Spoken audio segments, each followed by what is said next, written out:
I'm so excited. You know, it's funny. I looked this Italian Ms. Meloni up when I heard about her about a week ago, and I couldn't find any just straight up information on her. Everything was she's a fascist, she's a racist, she's this, she's that. And I thought, wow, this is somebody who I can relate to because they're doing the same thing about me. And it makes me realize that if they're not calling you all of these slurs, if they're not attacking you, then you're probably not truly representing the people of your country. It's all, she's a fascist, she's a racist. And I thought, she's like me. That is a hell of a soundbite, Kari Lake. By the way, you need to understand the context, okay? This is crucial. Before that clip, the way that Tucker introduced her was, she was one of the people who noticed this movement in Italy and was sounding the alarm about it before anyone else. So thank you for doing that. And then he introduced her and she drops this bomb. I first read about her a week ago and I couldn't find any information. He's like pretending she's Nostradamus, who 60 years ago predicted the rise of the far right in Italy. She Googled her a week ago and apparently couldn't find any information. I don't even know what that's supposed to mean. You can find any number of different things that she said, her entire political history, her quotes about Mussolini, all of that is available. Neither of them has any curiosity whatsoever. They understand what the purpose that she serves as a symbol, how the far right in the US can use her. Beyond that, they don't care. Any of her actual quotes or actual positions, those might be inconvenient. Those might scare people away because it so directly invokes the dark history of World War II.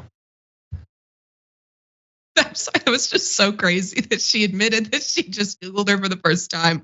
Also, I love that she referred to fascism and being called racist as slurs. Because I mean, it's genuinely true. The worst thing you can call a white conservative is a racist. They think it's as bad, if not worse, than being called the N-word. So to them, that probably resonates really strongly. Calling someone racist is a slur. Yeah, and she also said something to the effect of there, if they're not calling you a racist or a fascist, then you're not representing the people. And I feel like you could do it without meriting those attacks. I feel like a couple people have probably done it historically without being called fascists. So ridiculous. And by the way, like Tucker, he brings her on to make the case to the American people that Kari Lake is similar to Meloni. So when they tell you who they are, believe them. He earlier said about Meloni, listen to this thing about her talking really vaguely about the family and think, would I support a candidate like that here? And the thing is, I don't doubt it. Like all this is the continued normalization of like the growth of authoritarian fascism around the globe. That's all it is. I mean, this isn't the first country they're doing it with. He loves Bolsonaro. He literally just released a basically fact-free documentary about Bolsonaro like a week ago.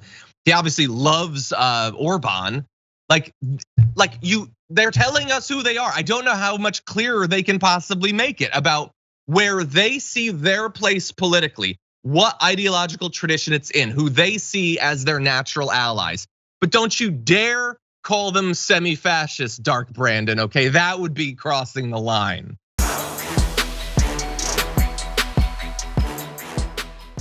For more political news, breakdowns, interviews, stories of activism, and me trying my hardest to care about the occasional big celebrity news story, subscribe to our YouTube channel at youtube.com/thedamagereport. And you can ring the bell wherever it is so you don't miss anything.